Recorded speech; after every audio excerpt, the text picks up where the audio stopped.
Questão 16 agora, galera. Questão 16 diz assim: constatou-se que a área perto da antena do celular sofreu um aumento de 7% em consumo de glicose em relação ao escaneamento anterior, se tornando um pouco mais ativa. Considere as regras gramaticais da língua padrão culta e assinale a alternativa correta quanto ao que se afirma a respeito da colocação pronominal e do verbo que se encontra em destaque.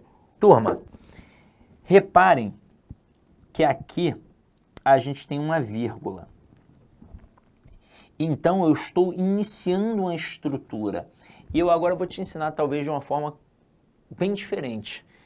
Quando você pega uma gramática para estudar, você estuda muito início de frase, início de período, mas a gente tem que estudar início de estrutura, pois a gente está falando de pronome pessoal oblíquo átono. E por que ele é átono? Porque ele não tem tonicidade. Então ele precisa se apoiar na tonicidade de um verbo, na tonicidade de uma palavra. E é por isso que você passou a vida inteira escutando que não se inicia frase com pronome pessoal oblíquo átono. É porque, na verdade, a gente não inicia uma estrutura. Pode ser no início da frase, no início do período, mas pode ser depois de uma vírgula. A vírgula, ela traz uma pausa, uma interrupção. Depois dela é uma nova estrutura. E eu não posso começar com o pronome pessoal oblíquo átono, por quê? Porque ele não tem em quem se apoiar. Então, no início das estruturas, obrigatoriamente a gente tem que ter o quê? Ênclise. Não dá para ter o quê? Próclise.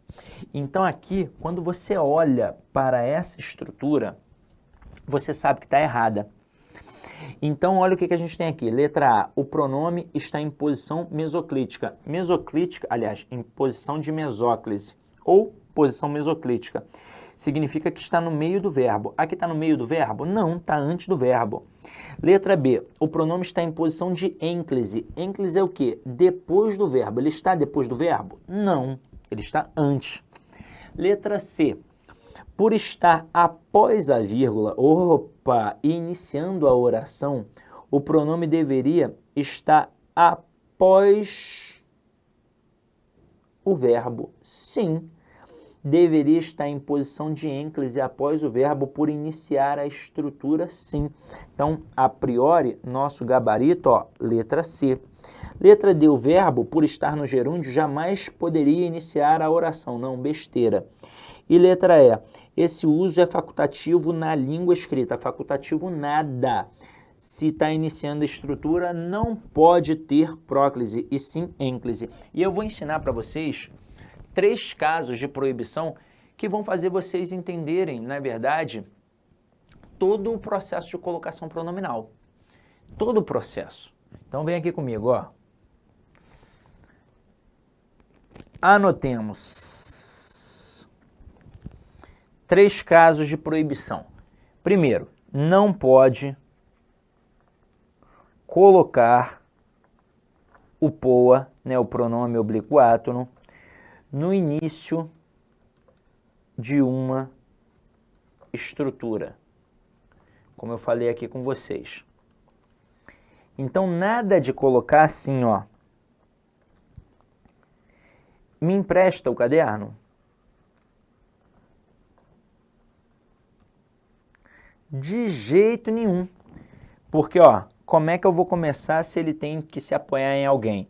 Aí isso aqui está errado. E a frase correta agora vai ser: empresta-me o caderno. Empresta-me o caderno. Segunda regra de proibição, galera. Não pode colocar o POA depois do verbo no futuro. Aí olha só que exemplo sacana. O cara bota assim, ó, depois do verbo no futuro, ó, procurarei te sempre.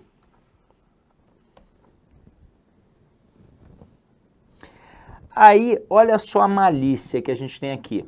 O sempre é um advérbio, e é um advérbio aqui que marca um advérbio de tempo. Mas a gente aprende que as palavras atrativas atraem o pronome para junto delas. Só que, na verdade, o termo técnico é palavra de fator proclítico. Isso significa que as palavras atrativas sempre vão atrair para antes do verbo e não para depois do verbo. Isso não existe. Então, é sempre para antes. Não é porque tem aqui um sempre depois que eu vou jogar ali depois. E aí se liga. Nesse momento, o sempre aqui não vai ter nada a ver. Se tivesse antes, beleza. Sempre te procurarei. Agora, como está depois, não influencia em nada. Então, agora, nesse momento, eu tenho um verbo no futuro e eu tenho um pronome depois dele. Pode? Não, não pode. Então, o que eu vou fazer? Se não pode depois, tem que colocar antes. Mas antes também não pode porque está no início da estrutura. Então, vou colocar onde? No meio. Foi o local que restou. E onde vai ser o meio do verbo, galera? Vai ser nessa estrutura infinitiva aqui do Rzinho. Eu vou colocar aqui, ó, dar um corte, inserir o pronome ali no meio e depois eu termino. Então, vai ficar assim, ó, procurarei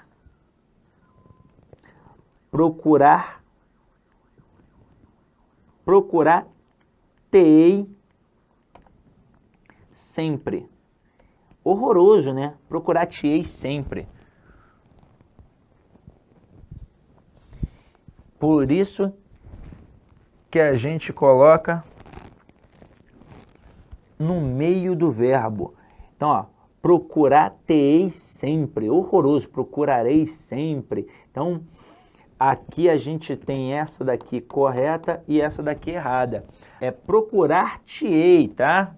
Ficou faltando aqui o finalzinho do verbo, né? Porque eu corto e insiro no meio. Então, ó, procurar-te-ei sempre. Se, por exemplo, eu tivesse colocado aqui, ó, amarei-te sempre. Mesma coisa, ó, eu corto aqui e acrescento o pronome. Então, ficaria amar-te-ei sempre. Agora, que a gente definiu essas duas regras básicas, e aí eu acabei escrevendo sem colocar o Rzinho, perdão, vamos continuar aqui a pegada e vamos para a terceira regra de proibição. Se liga só aqui, ó. Terceira regra de proibição seria assim, ó. Não pode colocar o POA, né, o pronome obliquátono, depois do verbo no infinitivo. Então, um exemplo seria esse, ó.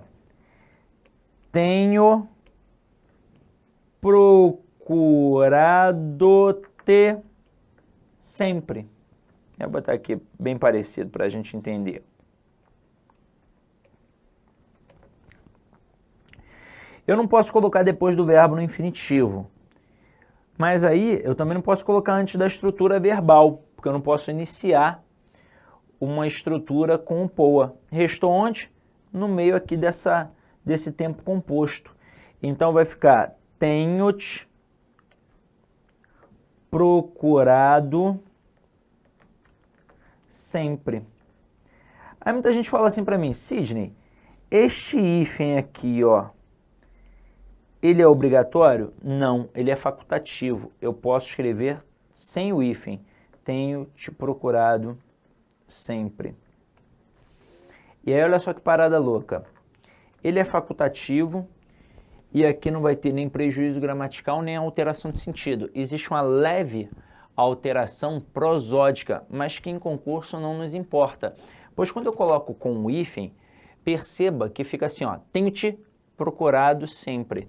Quando eu coloco sem o hífen, é mais comum da forma como a gente fala no dia a dia, ó, tenho te procurado sempre. Então essa é a diferença, mas esse hífenzinho aqui no meio da locução, no meio do tempo composto, é facultativo, tá? Então assim a gente fechou pelo menos uma ideia que a gente tem de proibição dos pronomes. E isso aqui resume tudo aquilo que tem na gramática e facilita a nossa vida, tá? Então vamos lá, vamos voltar aqui para o nosso material, vamos continuar a nossa brincadeira. Olha essa questão aqui que interessante. Em dias atrás, ao listar meus 10 filmes favoritos, percebi que ele vinha em terceiro, atrás de O Último Tango em Paris e Texas. A oração destacada expressa. Aí a gente tem condição, causa, concessão, tempo e proporção. Galera, preste atenção. Quando eu tenho uma preposição mais um o artigo mais um verbo no infinitivo, eu tenho obrigatoriamente uma relação de tempo. Esta oração que está aqui, ela é uma oração subordinada, adverbial, temporal, reduzida de infinitivo. Mas a questão nem se preocupou com a classificação. A questão se preocupou com o valor semântico. E o valor aqui é de tempo mesmo. Então, gabarito, letra D de dado. Vamos para a próxima. Questão 18. Linda. Tá assim, ó. A pesquisadora Michelle Carr, que estuda sonhos na Universidade de Montreal, explica que existem duas teorias dominantes. O excerto em destaque exerce a função de oração subordinada. Galera, vamos lá. Este que não está fazendo referência à pesquisadora Michelle Carr? Então, pronome relativo. Se é um pronome relativo, encabeça uma oração subordinada adjetiva. Aí agora o que eu faço? Eu vejo se tem ou não tem vírgulas. Sem vírgulas seria restritiva. Com vírgulas, ela é o quê? Ela é explicativa. Com isso, gabarito letra B de bola.